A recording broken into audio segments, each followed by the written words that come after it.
Ba, ang ganda na ng bungabong ah. Oh.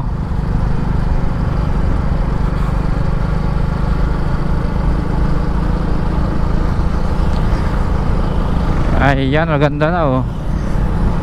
Pag ganyan na sila. Ayun lang, ginambilaran ng palay. Yan, shout out sa mga taga Bungabong. Yun, pauwi na. Wow, mga nagapaani na ng palay. Yan, harvester oh. Pulang ano na siya. Dami na. Tag-ani na pala dito sa Bungabong.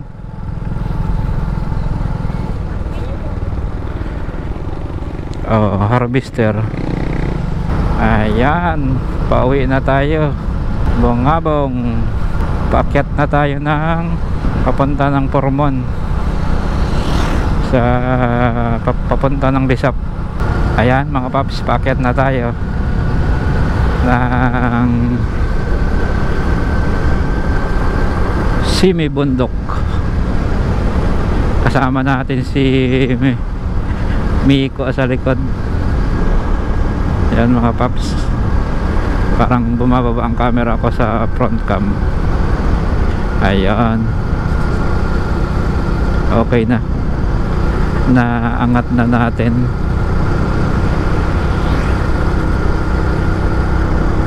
Wala na palang gasolina, pero abot pa siguro yan. Balikan. Nagmula kasi tayo sa Gloria mga paps. Maganda kasi mag-record dito pag paakyat kasi maaliwalas ang daan. Hindi gaanong hindi man gaanong madaming dumadaan. Ayan, lomihan. Sarap ng lomi dyan. At dito sa Corbada na ito ay mayroon tayong naalala. Hindi na natin sasabihin. Ganda kasi pag paakyat dito, maaliwalas siya.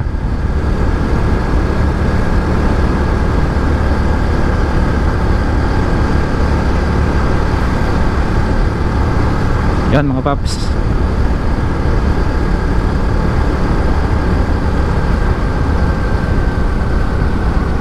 Paakyat. Nakakamiss mag long ride. Malapit na nga pala ang Uniter. Tayo ay kasali dyan. At sa darating na May 5 ay Riders Day ng Oriental Mindoro mga paps. Attend din tayo dyan. Supportahan natin ang to all riders ng Oriental Mindoro mga paps. Shoutout nga pala sa team ko, Smash 115 Club Philippines, South Mindoro chapter, Team Busog. Yun mga paps. Yun, balikan ko na lang kayo mamaya mga paps.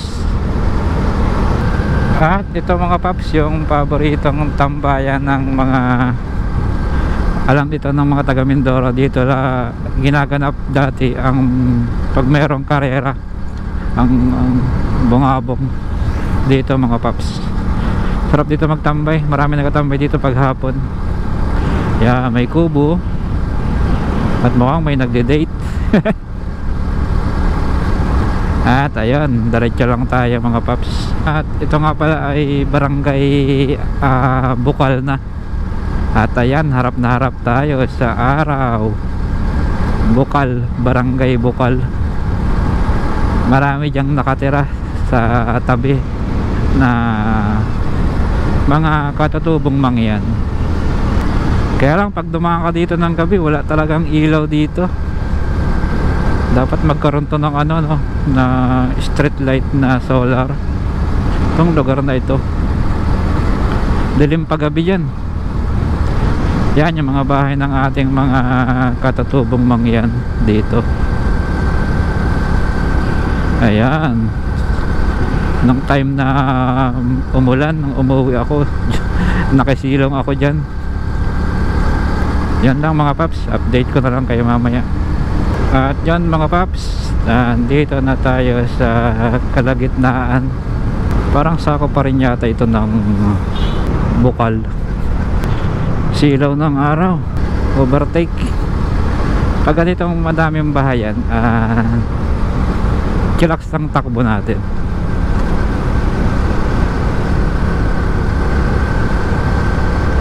At ayan, paakyat na naman.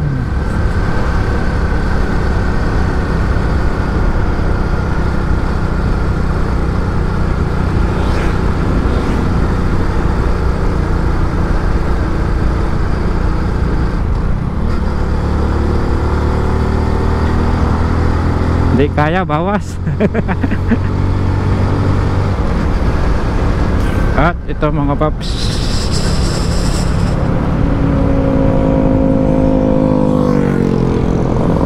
at ayun mga paps, ito nasa barangay Formon na tayo dito sa Bungabong. At papakita ko sa inyo ang kanilang barangay hall. Katatapos lang kahapon ng piyesta dito. Ito mga paps, ang barangay hall ng barangay Formon.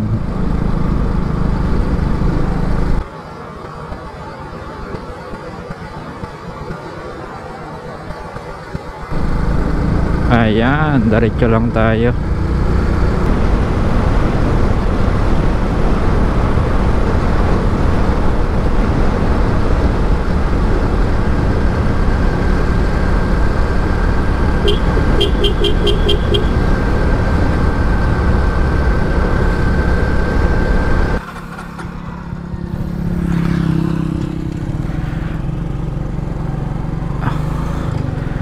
At ito na mga paps, yung kadugtong ng vlog natin kanina na paakyat tayo ng Formon.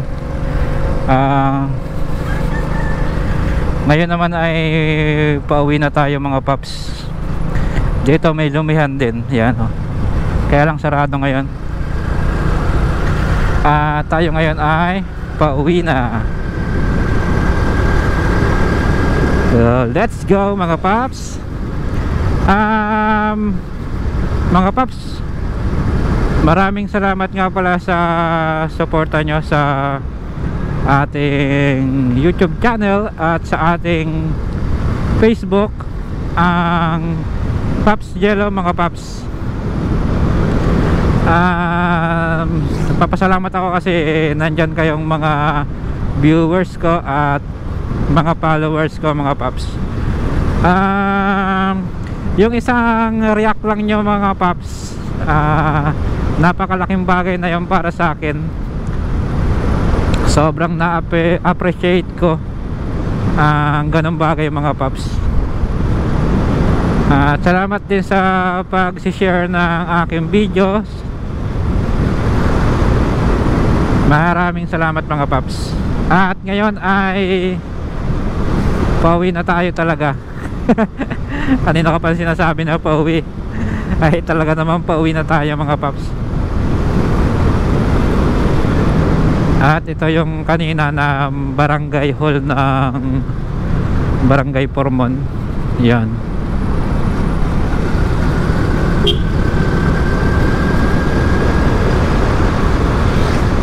Fiesta kahapon dito sa barangay Formon. Dadaretso sana ako kanina ng Lisap Bridge, kaya lang ay alas 5 na tayo nakarating dito. Mag-aalangan tayo sa oras.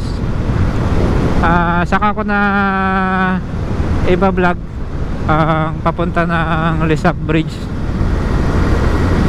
pag tayo ay nakapasyal ulit dito. Ano lang naman siya, medyo malapit lang naman. Sa nakakaalam medyo malapit, pero pag yung halimbawang medyo malayo ka o bagong punta mo pa lang sa Lisap, ay talagang mararamdaman mo na medyo malayo mga paps. Pero napaka-solid naman kapag narating nyo ang Lisap, lalong lalo na yung mag-outing kayo, punta kayo doon sa ilalim.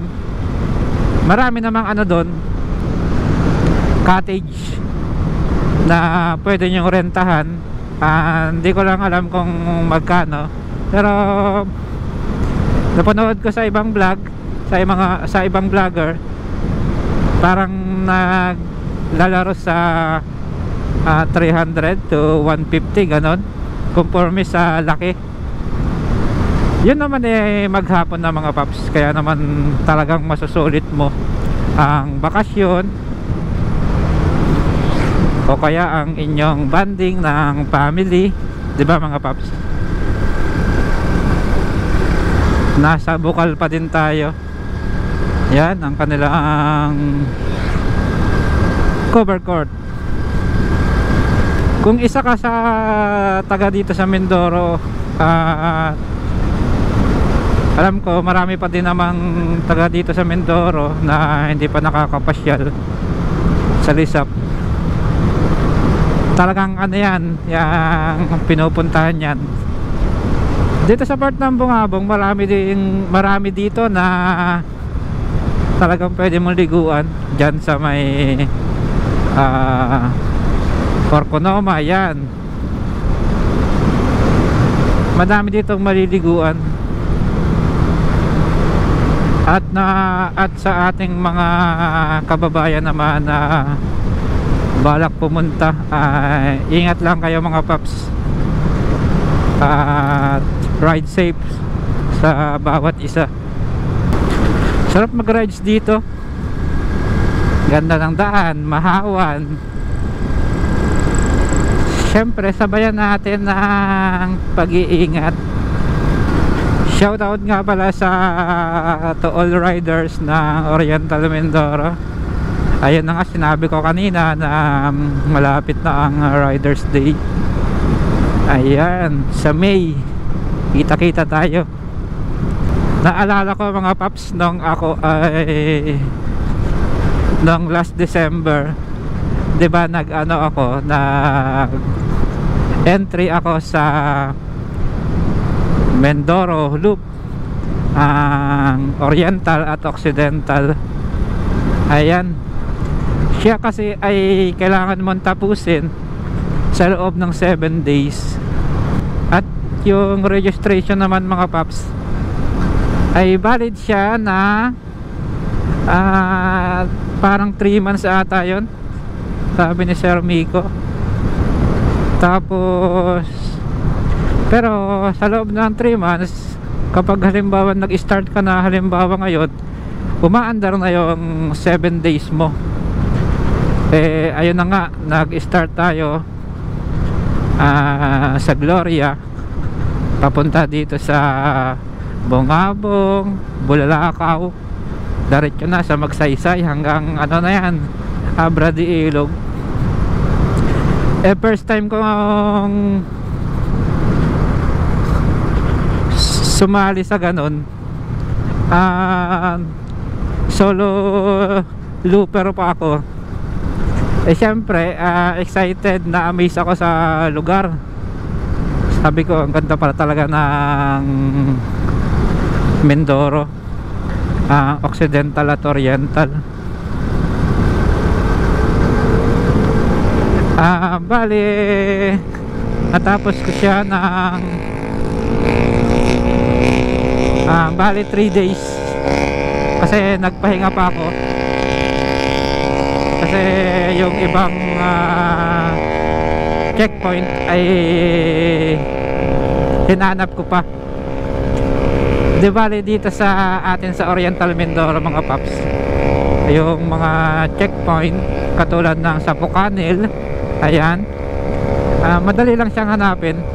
Pero sinabi ko nga, first time kong makapunta ng Occidental, medyo natagalan lang ako sa paghanap dyan sa Occidental. Kasi akala ko ang checkpoint ay medyo malalapit lang. Yung pala ay medyo malayo-layo din naman ang agwat. Pero ilang checkpoint lang naman dyan sa Occidental. Napakasarap mag-rides. Maghapong nakaupo sa motor, pero napaka-solid ng araw na yon. Sabi ko nga, baling sundan ulit eh, kasi ano ba, parang kinulang. Pero napaka solid naman ng pag rides natin na yun. Nag-enjoy talaga ako, sobrang nag-enjoy ako sa rides na yun. Pabisita na lang mga paps. Yung ibang clip ay nandyan sa ating Facebook, at yung iba ay nandun din sa ating YouTube. Pero hindi ko na ipakita ang full na video kasi medyo mahirap-hirap din mag-edit kasi ang gamit lang natin ay cellphone. Pero napaka solid talaga ng Mindoro Loop. Sa Mindoro Loop naman ay meron niyang mga kasamang kit. May kasama na yung dalawang raglan t-shirt na kulay red at saka black na may combination na white. And then ang ating vest, ayan, at ang ating motorcycle sticker at helmet sticker. And then kapag nakompleta mo naman ang Mindoro Loop at lahat naman ng checkpoint ay napuntahan mo, ay doon mo makukuha yung Conqueror na damit. Ibig sabihin ay natapos mo ang loop. At yun mga paps, bigyan ko lang kayo ng tip. Kapag nasa checkpoint na kayo, kailangan mo kasi kapag nasa checkpoint ka, meron kang dalawang picture o higit pa. Kailangan may dalawang picture ka. And then sulat mo yung oras, kung anong oras ka dumating sa checkpoint na yon. And then sulat mo yung iyong odometer. Yan, napaka-importante niya mga paps. Napaka-importante. Sabi ko nga, uulitin ko ulit tong Mindoro Loop. Pero gusto ko kasama ko na yung team. Napaka-solid mga paps.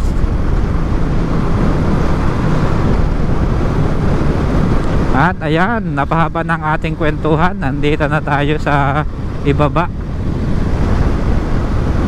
Doon na lang tayo magagasolina sa Bansud. Akala ko kasi kanina hindi abot. Ayun pala, abot pala mga paps.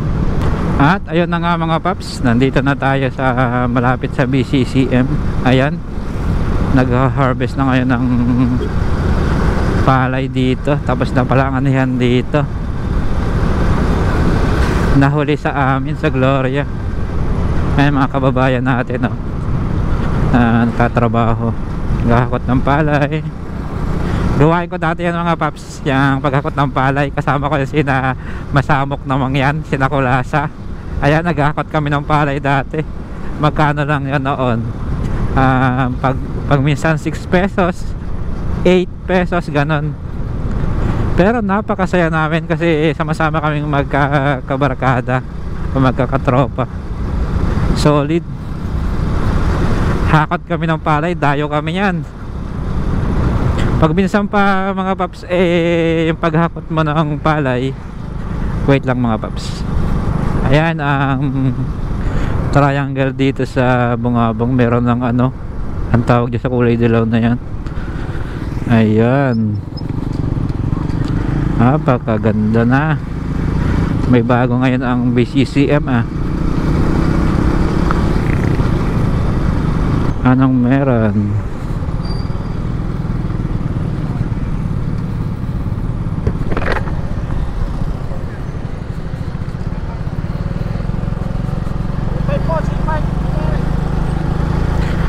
May dadaan. Thank you, come again, Bungabong.